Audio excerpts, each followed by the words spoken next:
डर एक एहसास में आपका स्वागत है। इस चैनल पर आपको देखने को मिलती हैं डरावनी और सच्ची भूतिया घटनाएं। तो अगर आपको ऐसी ही वीडियो देखना पसंद है तो हमारे इस चैनल को सब्सक्राइब करना ना भूलें। तो अब बढ़ते हैं हमारी आज की कहानी की ओर। नमस्कार दोस्तों, मेरा नाम संजीव है और मैं राजस्थान के एक छोटे से शहर का रहने वाला हूँ।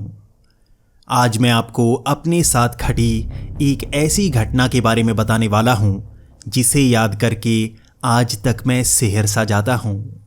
मैं एक छोटा सा बिजनेस चलाता हूँ और मेरी कामना है कि मैं इस बिजनेस को भारत के हर कोने तक लेके जाऊँ। मैं चाहता हूँ कि मैं धीरे धीरे इतना पैसा कमा लूँ कि मैं एक अमीर कहलाऊँ। मेरा बिजनेस तो छोटा है लेकिन शायद मैं बड़ी सोचता हूँ। यही कारण था कि मैं कुछ साल पहले से ही बहुत ज़्यादा मेहनत करने लगा था। मेरा काम मसालों का था और मैं नए नए मसाले बनाकर देश के अलग अलग कोने तक पहुंचाना चाहता था। मैं पहले से ही छोटे गांवों को अपना टारगेट बना रहा था। मैं सोच रहा था कि पहले अगर छोटे गांव के लोगों को मेरे मसाले पसंद आ गए तो शहरों में चलना तो बहुत आसान हो जाएगा। यही कारण था कि मैं देश के अलग अलग छोटे से छोटे गांव तक पहुंच रहा था। मैं वहां पर छोटे दुकानदारों को इस बात को बता रहा था कि उन तक मसाले पहुंच जाएंगे अगर वो अपने सब जानने वालों को इसी मसालों को प्रेफर करें तो उनको अच्छा मुनाफा हो सकता है। धीरे धीरे मेरा काम बढ़ना शुरू हो गया था। धीरे धीरे शहरों में भी हमारे मसालों की पहुंच होना शुरू हो गई थी और अब मुझे साउथ की तरफ जाना था। मैं सोच रहा था कि यहाँ पर कई गांव हैं और कई शहर भी। अगर मैं कई गांव तक अपने मसाले पहुँचा दूँ तो वहाँ पर भी इसकी डिमांड बढ़ना शुरू हो जाएगी और धीरे धीरे मेरा काम देश के हर कोने तक पहुँच जाएगा। इसी तरह मैं तमिलनाडु के एक छोटे से गांव में पहुँच गया था। मुझे बताया गया था कि ये एक कस्बा है और इसके आसपास के गांव बहुत ही छोटे हैं। मैं इस कस्बे में रहकर यहाँ के आसपास के गांव तक अपनी पहुँच बना सकता हूँ और यहाँ पर मुझे काफ़ी ज़्यादा ग्राहक भी मिल जाएंगे। मेरा प्लान था कि मैं यहाँ पर 10 दिन तक रहूँ। मैं अपना ज़्यादातर सामान और मसाले लेकर इस कस्बे में पहुँच गया था। यहाँ के लोग बहुत अच्छे थे और उन्होंने मुझे पूरे 10 दिनों तक खाने की कोई कमी नहीं होने दी। लेकिन पहले 2 दिन में ही मैं ये समझ गया था कि ये कस्बा खुद पर इतना निर्भर नहीं है। यहाँ पर आसपास के गांव इस कस्बे पर इतना निर्भर हैं कि वो यहाँ पर आते जाते रहते हैं। ये कस्बा एक शहर की तरह प्रतीत हो रहा था और मुझे अब आसपास के गांव तक पहुँचना था। मैं पहले 2 गांव घूम आया था और अब मुझे एक तीसरे गांव तक पहुँचना था, लेकिन यहीं पर मुश्किल शुरू हो गई थी। ये गांव एक ऐसी जगह पर था जो दलदल से घिरा हुआ था। मुझे वहां तक पहुंचने के लिए एक नाव के जरिए जाना था। ये नाव कई दलदल और झील से निकलती हुई उस गांव तक पहुंचती। वहां पर मेरा एक साथी भी बन गया था जिसे मैंने थोड़े पैसों का लालच दिया था। मैंने उससे कहा था कि अगर वो मेरी मदद करेगा तो मैं उसे इतने पैसे दे दूंगा, इसलिए वो हमेशा ही मेरे साथ रहता। आज वो भी मेरी नाव में बैठा मुझे उसी गांव की तरफ ले जा रहा था। मैं उससे ये पूछ रहा था कि ये कैसा गांव है जहां पर जाने के लिए नाव का सहारा लेना पड़ता है। क्या इस गांव में कोई भी सड़क नहीं पहुंचती? तो उसका जवाब था कि ये गांव झील से घिरा हुआ है और यहाँ से लोग कई बार हमारे कस्बे में आते हैं। यहाँ के लोगों के पास पैसा बहुत है। उसे नहीं पता कि उनके पास पैसा कहाँ से आता है, लेकिन उनके पास पैसा बहुत है। वो हर तरह की चीज़ खरीद कर जाते हैं और हमारा कस्बा कह सकते हैं ज़्यादातर इसी गांव के जरिए ही चलता है। मैं इतना तो जान गया था कि ये गांव कोई छोटा गांव नहीं है। यहाँ के लोग अमीर हैं और अगर मैं यहाँ पर भी अपना व्यापार बढ़ा सकूँ तो काफ़ी फ़ायदा ले सकता हूँ। वैसे भी मुझे टारगेट करना था छोटे गांव को। धीरे धीरे बड़े शहरों में काम अपने आप फैलता ही जाता। इसी तरह बिजनेस के बड़े बड़े ख्याल लिए मैं उस नाव में बैठा अपने साथी के साथ उस गांव की तरफ बढ़ता जा रहा था। लेकिन जैसे ही हम उस तरफ बढ़ते जा रहे थे, मैं ये सोच रहा था कि इतनी दूर गांव कैसे हो सकता है। नाव धीरे धीरे चलती जा रही थी। वो दलदल बहुत ही अजीब थी। वहां पर पानी से पेड़ ऊपर तक जाते और ऊपर जैसे अंधेरा ही कर देते। सूरज की किरणें हम तक पहुंच नहीं रही थी। ये तो कुछ इस तरह था जैसे हम किसी दूसरी दुनिया में आ गए हों। यहां पर तो धुंध सा छाना शुरू हो गई थी। ये कैसे हो सकता है?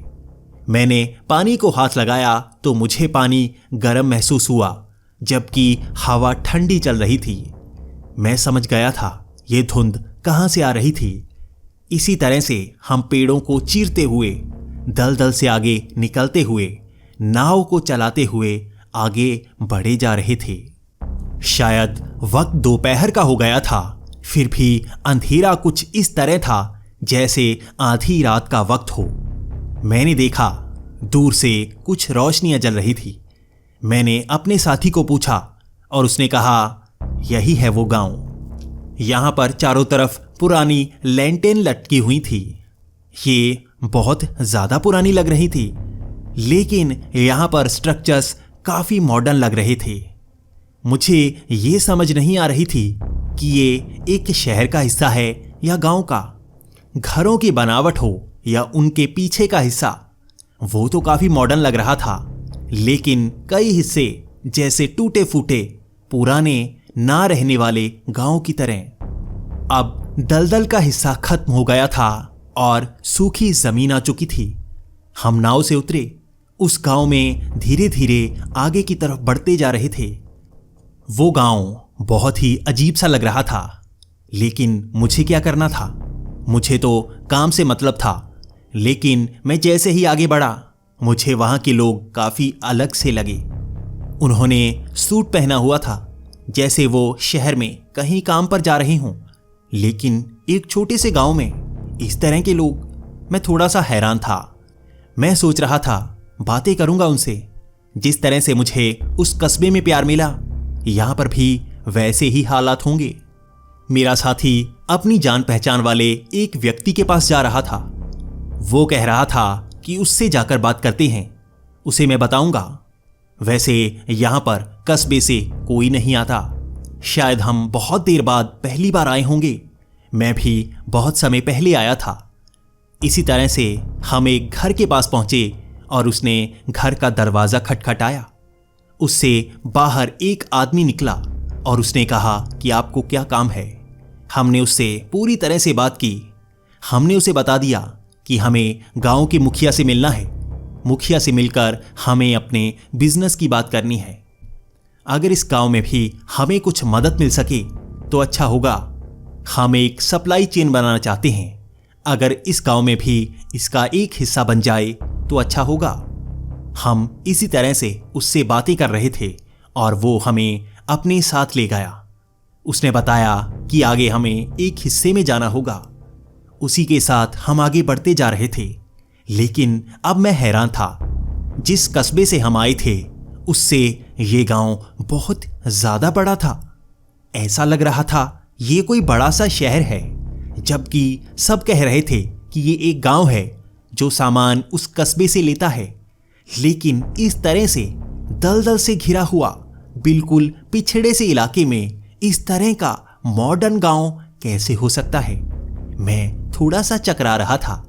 मेरे मन में सवाल थे और मुझे उन सवालों के जवाब चाहिए थे। मैं सोच रहा था कि उस मुखिया से मिलकर कई सवाल करूंगा। धीरे धीरे हर चीज को पूछूंगा। यही अच्छा रहेगा। हम एक बिल्डिंग के अंदर जा रहे थे। उस आदमी ने बताया कि ये कोई बिल्डिंग नहीं बल्कि यहाँ की लाइब्रेरी है। यहाँ पर पुरानी से पुरानी किताबें रखी गई हैं। मुझे अंदर की तरफ जाते हुए अजीब सा एहसास हो रहा था। ये बिल्डिंग बहुत ज्यादा पुरानी लग रही थी। पुरानी ईंटें, ऐसी ईंटें इंग्लैंड में बनाई जाती हैं। ये शहर भारत में नहीं बल्कि विदेश में लग रहा था। वैसे ही पुराने ढांचे, कुछ अलग तरह की कलाकृतियां। यहां पर तो अजीब सी मूर्तियां बनाई गई थी। भारत में मैंने ऐसी मूर्तियां नहीं देखी। मैं हंसता हुआ आगे बढ़ता जा रहा था। मेरा साथी भी इधर उधर देखता जा रहा था। हम थोड़े से हैरान, थोड़े से परेशान थे। आगे हमें एक आदमी मिला।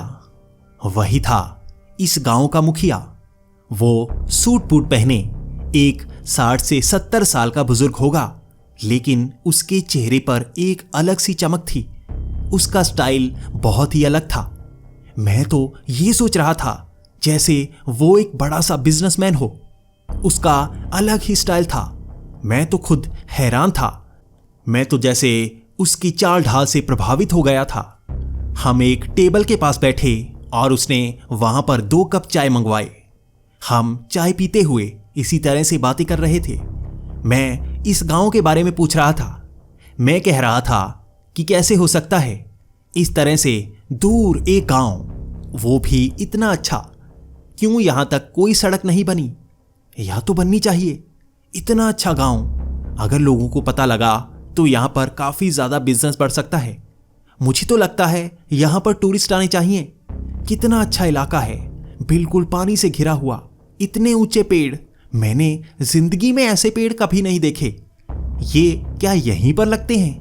वो भी हंसता हुआ मेरे सवालों के जवाब दे रहा था, लेकिन उसका अंदाज कुछ अलग था। वो मेरी तरफ चेहरा करके नहीं बैठा था, बल्कि एक तरफ एक टक लगाए देखे जा रहा था। मैंने ध्यान दिया, पहले जो हमें इस गांव में मिला था वो भी कुछ इसी तरह का था। वो भी हमारी तरफ नहीं दिख रहा था, जैसे इनका कुछ अलग ही अंदाज है। क्या गांव में सब ऐसे ही हैं?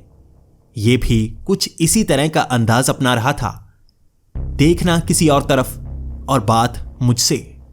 वो बता रहा था कि ये गांव बहुत ही पुराना है। तुम इसे गांव नहीं कह सकते, ये तो एक शहर ही है। बस लोगों को इसके बारे में पता नहीं। हम ही यहां से बाहर आते हैं और सामान लेकर यहीं वापस आ जाते हैं। मेरा सवाल था कि आप करते क्या हैं? यहां पर सब करते क्या हैं? यह सवाल इतना बड़ा तो नहीं था।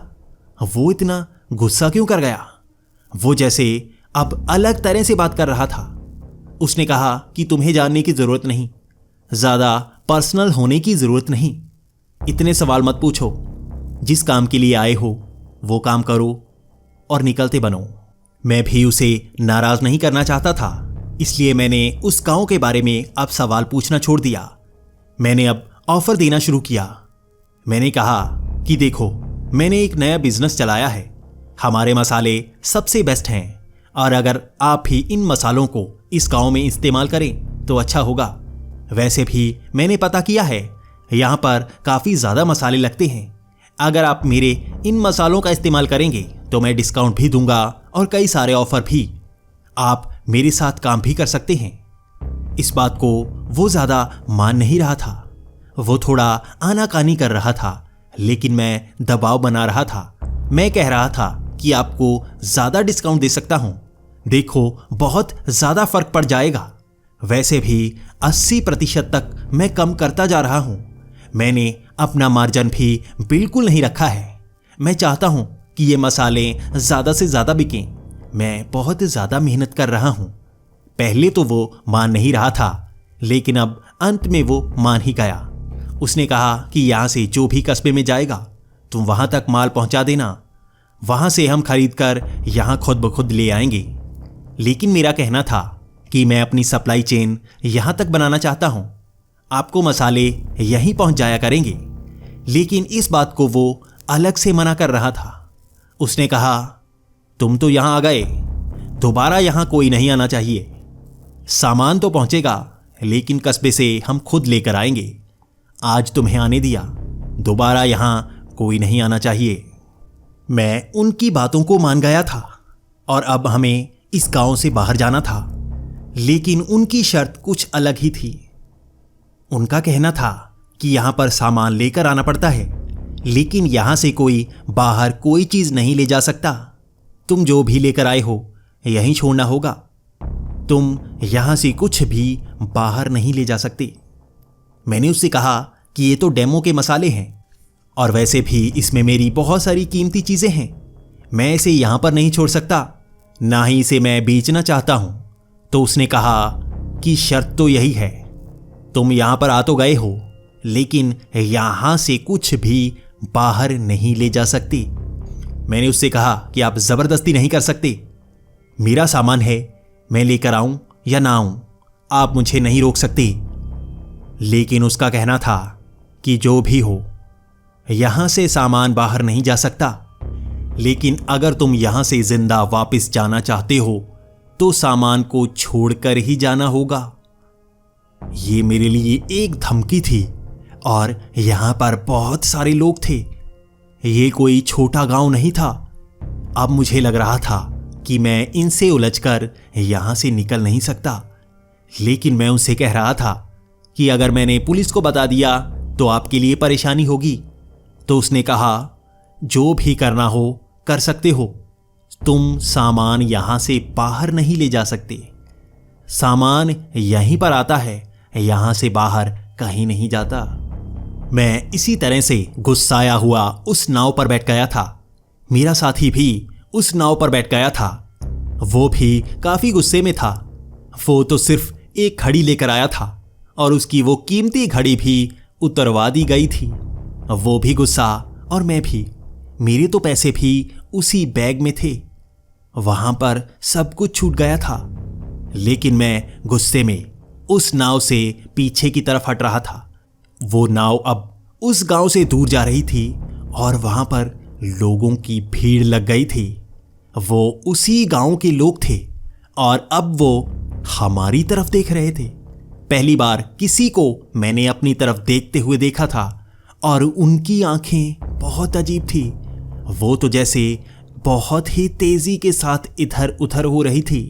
मैंने ऐसे इंसान कभी नहीं देखे। इतनी तेज आंखें किस तरह से हिल रही थी। मैं थोड़ा सा डर गया था। मुझे वो साधारण इंसान नहीं लग रहे थे। हमारी नाव उस गांव से दूर जाती जा रही थी और मैं थोड़ा सा खुश था, लेकिन मुझे वो सामान वापस चाहिए था। इसलिए वहां से जैसे ही हम निकले, हम उस कस्बे में पहुंच चुके थे। मुझे अब एहसास हुआ लगभग 2 घंटे लगे हमें वापस उस कस्बे में आने में, और यहां पर आते ही मैंने पहला काम यही किया कि मुझे पुलिस में कंप्लेंट करनी थी। इस कस्बे से दूर एक जगह एक पुलिस स्टेशन था। मैंने वहां पर जाकर रिपोर्ट लिखवा दी थी। मैंने कहा कि वहां पर हमें बंदी बनाया गया, हमें वहां से बाहर नहीं जाने दिया गया, हमारा सामान वहीं पर छूटा, हमें जान से मारने की धमकी दी गई। रिपोर्ट लिख ली गई थी। अब पुलिस वाले यही कह रहे थे कि कल सुबह तुम्हें हमारे साथ जाना होगा। हम वहां पर जाएंगे और चेक करेंगे आखिर माजरा क्या है। वो रात मैंने उस कस्बे में निकाली और अगले दिन लगभग 8 से 10 पुलिस वालों को लेकर हम उसी गांव की तरफ बढ़ते जा रहे थे। नाव की संख्या बहुत ज्यादा थी, क्योंकि हर नाव में 2 से 3 लोग ही आ सकते थे। वो नाव धीरे धीरे उसी रास्ते से उसी तरफ बढ़ती जा रही थी। हम उस गांव की तरफ बढ़ रहे थे और अब समय काफी हो गया था। हम उस गांव के बहुत करीब थे। मुझे याद था कहां कहां से मुड़ना है। वो ज्यादा मुश्किल भी नहीं था। वहां पर इतने बड़े बड़े पेड़ थे कि अंधेरे में वो गांव बिल्कुल आसानी से दिख जाता। लेकिन पूरा दिन ढूंढने के बाद भी वो गांव हमें नहीं मिला। हर जगह ढूंढा गया, लेकिन वो गांव कहीं नहीं मिला। तब वो पुलिस वाले भी कह रहे थे कि यहां पर छोटा सा गांव हो सकता है, बड़ा गांव नहीं हो सकता। यहां पर हेलीकॉप्टर से कई बार निरीक्षण किया गया है, यहां पर कोई गांव नहीं मिला। तो मैंने कहा कि पेड़ों के नीचे छिपे हुए गांव हैं, वहां पर पेड़ बहुत ऊपर तक हैं। लेकिन वो मान नहीं रहे थे। वो कह रहे थे कि यहां पर गांव नहीं हो सकता। हमने हर तरफ देखा। मेरा साथी भी हैरान था। आखिर उस दिन यहीं पर तो गांव था। हमेशा यहीं पर गांव होता है। वहां कुछ नहीं था, जैसे वो गांव दलदल में समा गया हो। वहां तो सिर्फ पानी ही पानी था। कोई गांव का कोई निशान नहीं। क्या उस गांव को धरती निकल गई या आसमान समा गया, हमें नहीं पता। लेकिन हमें उस पूरे दिन में गांव नहीं मिला। आखिर मेरा बैग वापस कैसे मिलता? मैं हैरान था। मैं बहुत परेशान था। मेरे सारे पैसे उसी बैग में तो थे। मैं क्या कर सकता हूं? उसके बाद शाम के वक्त हर तरफ ढूंढने के बाद हम वापस आ गए। अब हमें यहां पर इंतजार करना था। कोई ना कोई उस गांव से आता और हम उसे पकड़ लेते। लेकिन अगले 10 दिनों तक वहां पर कोई नहीं आया। उस गांव से कोई आया ही नहीं। कोई ऐसा आया ही नहीं जिसे पहचाना जा सके वो उस गांव का हो। क्या अब वो गांव जैसे गायब हो गया? वो कहां गए? आखिर ये कैसे हो सकता है? मेरी कंप्लेंट भी दबी की दबी रह गई क्योंकि गांव मिला ही नहीं। लेकिन एक हवलदार ने मुझे कुछ बता ही दिया। उसने चुपके से मुझे एक तरफ ले जाकर ये बात बताई। उसने कहा कि यहाँ बहुत सालों पहले छलावों का गांव हुआ करता था। कहते हैं कि वो एक गांव नहीं, एक बड़ा शहर है जहां पर सिर्फ छलावे ही रहते हैं। वो अपना रंग रूप सब कुछ बदल सकते हैं। हमें कभी पता ही नहीं चलता। वो हमारे आसपास ही होते हैं। उनकी अलग संस्था है। वो क्या काम करते हैं, क्यों करते हैं, हमें नहीं पता। शायद इसका अध्ययन होना चाहिए। तुम भी शायद उन्हीं के उस शहर में पहुंच गए थे। तुम्हें वो दोबारा कभी नहीं मिलेगा। वो पूरे का पूरा शहर ही गायब हो जाता है या कहीं और चला जाता है। हमारे बुजुर्ग यही बताते हैं कि छलावों से दूर ही रहना चाहिए और ये छलावों का पूरा गांव है। तुम खुशकिस्मत हो कि वो तुम्हें मार नहीं पाए। शायद वो ऐसे हो ही ना। लेकिन अगर ऐसा कुछ होता तो तुम बच नहीं पाते। मैं डरा सहमा सा एक तरफ बैठा यही सोच रहा था कि क्या अब कुछ नहीं हो सकता। सच में कुछ हुआ ही नहीं। किसी को कुछ पता नहीं लगा और मुझे अब वापस घर जाना था। मैंने वहां से एक बस पकड़ी। बस भी शाम के 6 बजे। मुझे काफ़ी दूर जाना था और मैं अगली सुबह ही पहुंच पाता। मैं बस में अकेला नहीं था। मेरे साथ 2-3 लोग और थे। ये बस अंधेरे में चल रही थी क्योंकि वक्त बहुत ज़्यादा हो गया था। तभी एक आदमी मेरे पास आया और जैसे मेरी साथ वाली सीट पर बैठ गया। मैं हैरान था। उसके हाथ में मेरी बैग जैसा ही बैग था। उसने वो बैग मेरे हाथ में पकड़ा दिया।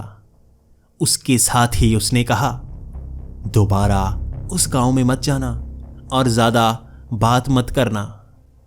मैं उसे पहचान नहीं रहा था। आखिर वो कौन था? मैंने उसे पहली बार देखा था, लेकिन मैं ये जान गया था ये उस छलावों के गांव से हो सकता है। मैं चुप सा बैठा हुआ कोई बात नहीं कर रहा था और बैग मेरे पास था। उसने बस इतना ही कहा, चाय तो अच्छी बनी थी ना, मैं ऐसी ही बनाता हूं। इतना कहकर वो जैसे पीछे चला गया। तब बस भी रुकी और वो बस से उतर गया। मैंने अंधेरे में देखने की कोशिश की, लेकिन वो पीछे मुझे नजर नहीं आया। मैंने बैग खोला। मेरा सारा सामान बैग में था, मेरे सारे पैसे। मैं खुश था, मुझे सब कुछ मिल गया था। लेकिन सवाल तो मेरे दिमाग में थे, आखिर ये कौन था? मैंने आवाज पहचानने की कोशिश की और उसके शब्दों को सोचने की कोशिश की। क्या ये मुखिया था? उस गांव का मुखिया? उसने ही तो चाय बनाई थी। क्या ये मुखिया था? सच में ये वही हो सकता है। छलावे अपना रंग रूप बदल लेते हैं और हमारे आसपास ही रहते हैं, हमें एहसास तक नहीं होता। ये मेरी जिंदगी की एक ऐसी घटना है जिसे मैं सोचकर आज तक डर सा जाता हूं। ऐसे लोगों के गांव में पहुंचना जिसके बारे में मैं कुछ नहीं जानता। अगर आपको उनके बारे में कुछ पता हो तो प्लीज जवाब जरूर दें। मैं भी जानना चाहता हूं आखिर वो क्या है। क्या छलावों का गांव ऐसा ही होता है?